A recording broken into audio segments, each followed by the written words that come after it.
स्वागत है दोस्तों। आज के मुख्य समाचार में आज देश और दुनिया से कई अहम और बड़ी खबर आ रही है। बात करेंगे हर खबर पर विस्तार से। सीएम नीतीश दिल्ली के लिए रवाना, सियासी हलचल हुई तेज। एक और बड़ी अपडेट, क्या नीतीश कुमार फिर पलटने वाले हैं? चुनाव में करेंगे बड़ा खेला, क्या बीजेपी का होगा सफाया? इसी के साथ अगली बड़ी खबर में आपको बताएंगे। शांत नहीं बैठेंगे, नसरल्ला की मौत का बदला लेकर रहेंगे। ईरान ने इजराइल को दी चेतावनी। एक और बड़ी अपडेट, सुप्रीम कोर्ट ने बुलडोजर कार्रवाई पर अपनाया कड़ा रुख, असम सरकार को नोटिस भेजकर कही ये बात। इसी के साथ अगली बड़ी खबर में आपको बताएंगे, इजराइल अगर हमले न रोके तो बल प्रयोग की सिफारिश करे। तुर्की के राष्ट्रपति उर्दगान ने यूएनजीए से की अपील। तो चलिए देख लेते आज की पहली बड़ी खबर। नीतीश कुमार फिर पलटने वाले हैं, चुनाव में करेंगे बड़ा खेला, क्या बीजेपी का होगा सफाया? दरअसल दोस्तों, मुख्यमंत्री नीतीश कुमार रविवार को पटना से दिल्ली के लिए रवाना हो गए।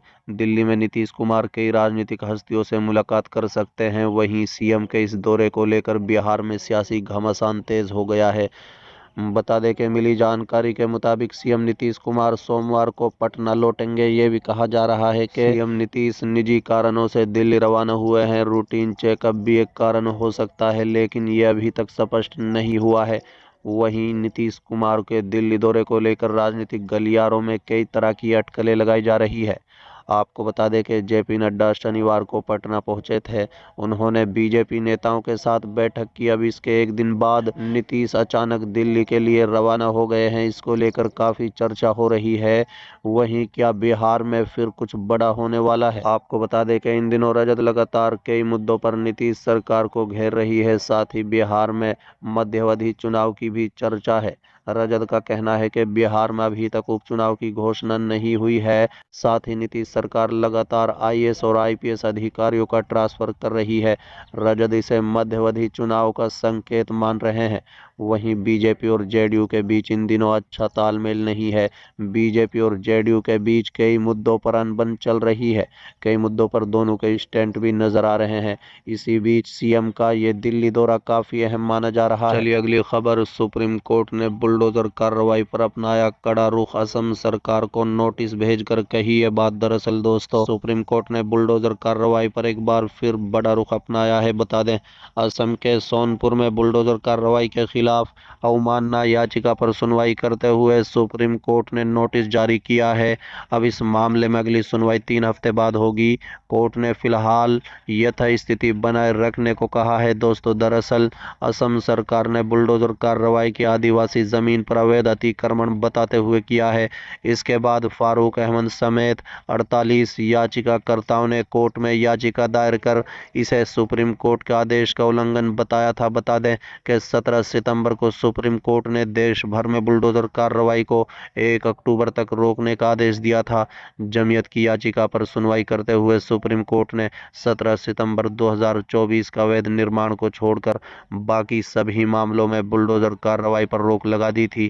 कोर्ट ने साफ किया था कि ये निर्देश सड़क, फुटपाथ या रेलवे लाइन पर किए गए अवैध निर्माण पर लागू नहीं होगा।